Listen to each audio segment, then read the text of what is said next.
ಅದೇ ಮೇಡಮ್, ನಾನು ಇದನ್ನು ಸ್ವಲ್ಪ ತೀವ್ರವಾಗಿ ಸ್ವಲ್ಪ ನಮ್ಮದೇ ಆದ ರೀತಿಯಲ್ಲಿ ವಿಚಾರಣೆಗೆ ಒಳಪಡಿಸಿದಾಗ ಕಂಡುಬಂದ ಅಂಶ ಏನು ಅಂದರೆ, ಈ ಮಗು ಶಾಲೆಗೆ ಹಾಜರಾಗಿಲ್ಲ, ಒಂದು ಸಣ್ಣ ಟೆಸ್ಟ್ಗೋ ಎಕ್ಸಾಮ್ಗೋ ಬರೆದಿಲ್ಲ ಅನ್ನೋ ಕಾರಣ ಇಟ್ಕೊಂಡವರು ಟಾರ್ಗೆಟ್ ಮಾಡಿದ್ದಾರೆ.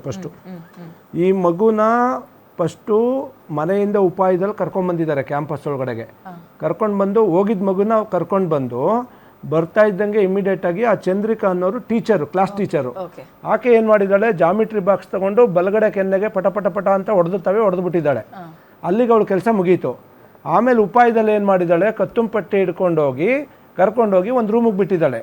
ಆ ರೂಮಲ್ಲಿ ಯಾರು, ಈ ವಿಜಯ್ ಕುಮಾರ್ ಅನ್ನೋರು ಮತ್ತು ಅವ್ರ ಮಗ ರಾಕೇಶ್ ಕುಮಾರು. ವಿಜಯ್ ಕುಮಾರು ಆಡಳಿತ ಮಂಡಳಿ ಸೆಕ್ರೆಟ್ರಿ, ಅವ್ರ ಮಗ ರಾಕೇಶ್ ಕುಮಾರು ಪ್ರಿನ್ಸಿಪಾಲು. ಈ ಪ್ರಿನ್ಸಿಪಾಲು ಆಡಳಿತ ಮಂಡಳಿಲಿ ಕೂಡ ಇದ್ದಾರೆ. ಅವನೇನು ಮಾಡಿದ್ದಾನೆ, ಇಮ್ಮಿಡಿಯೇಟಾಗಿ ಟೀಚರ್ಸ್ನ ಹೊರಗಡೆ ಕಳಿಸಿ ಲಾಕ್ ಮಾಡಿದ್ದಾನೆ. ಲಾಕ್ ಮಾಡಿ PVC ಪೈಪ್ ತಗೊಂಡು ಏನು ಕಂಪ್ಲೀಟು ತೊಡೆಯಿಂದ ಕೆಳಗಡೆ, ಮಂಡಿಯಿಂದ ಕೆಳಗಡೆ ಎಲ್ಲ ಕಡೆ ಹೊಡೆದ ಕಡೆನೇ 10 ಸರಿ ಹೊಡೆದಿದ್ದಾನೆ.